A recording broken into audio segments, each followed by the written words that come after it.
欢迎来到巴巴娱乐呀频道，请订阅频道，所以大家不要错过当天最热门的新闻。我们今天的时事通讯包括以下内容：2025古装剧杀疯了，任嘉伦、杨紫、成毅新戏重磅来袭，谁是黑马？家人们谁懂啊？爱奇艺把压箱底的王炸全掏出来了。40集大剧里藏着任嘉伦被活剐换骨的血腥戏码，杨紫带全组搞非遗传成干翻对手，成毅刚出场就被扎成刺猬，王楚然直接穿成妖妃搞权谋，这堆剧光看预告片都能让我熬夜追评原著。任嘉伦这次真拼了，《佳偶天成》里任嘉伦饰演的战鬼族后裔，上来就要经历换皮、换肉、换血、换骨、换心5重酷刑。换骨戏最刺激，活生生被剐成血人还要自己竖刀竖。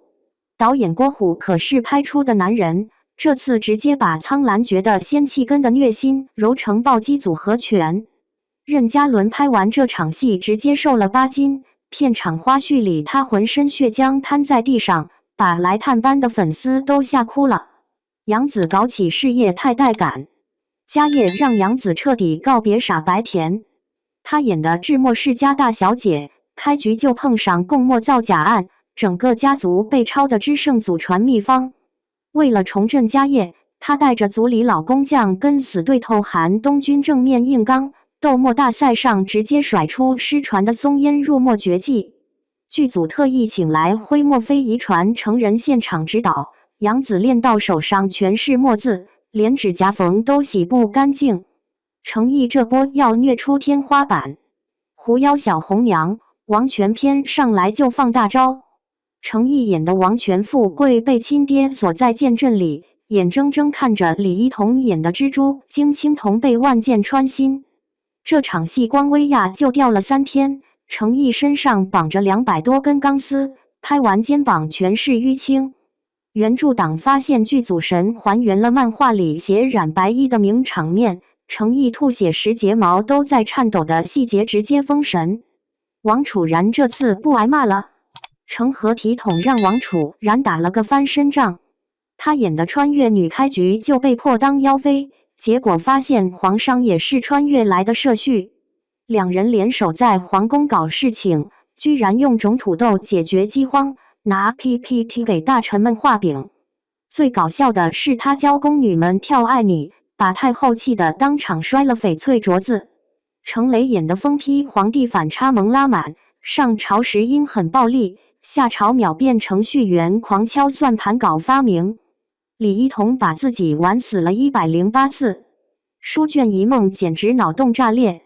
李一桐演的18线小明星穿进剧本，开局就被刘宇宁捅死。最绝的是每次重生都换死法，被毒酒送走，让房梁砸死，掉进冰湖冻成冰雕。剧组准备了108种死法道具，光血浆就用了200斤。当他终于找到蒙面侠客改命时，刘宇宁一个转身就把救命恩人和大 boss 身份叠满了。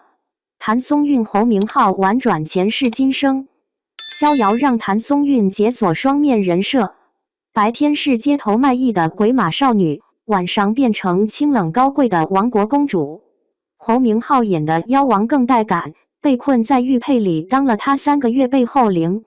两人找神器时误闯鬼市，谭松韵被迫穿薄纱跳艳舞，侯明昊当场妖化暴走的名场面，直接把预告片点击量冲上500万。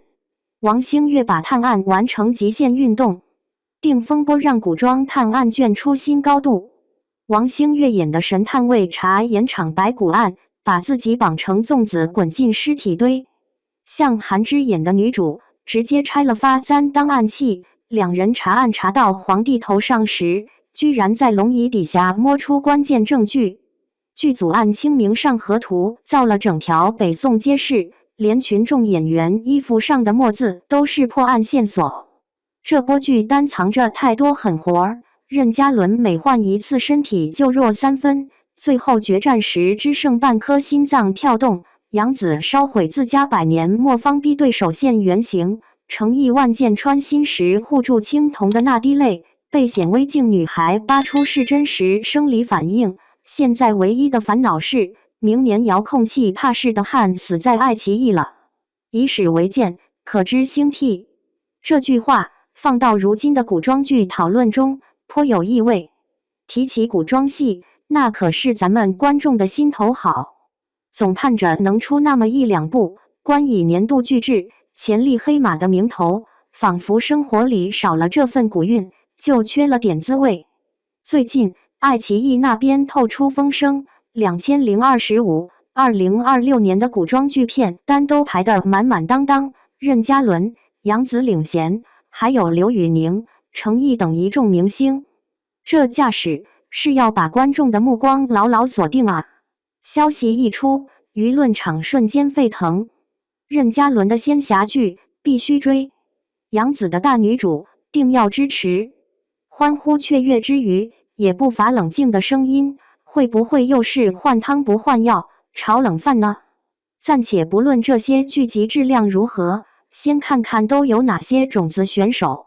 任嘉伦的《佳偶天成》，仙侠爱情题材，讲述战鬼族后裔的爱情纠葛，光听设定就有些虐心。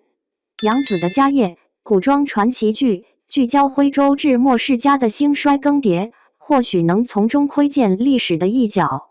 刘宇宁的《书卷一梦》，穿越复仇题材，讲述现代小演员的逆袭之路，想必情节会相当精彩。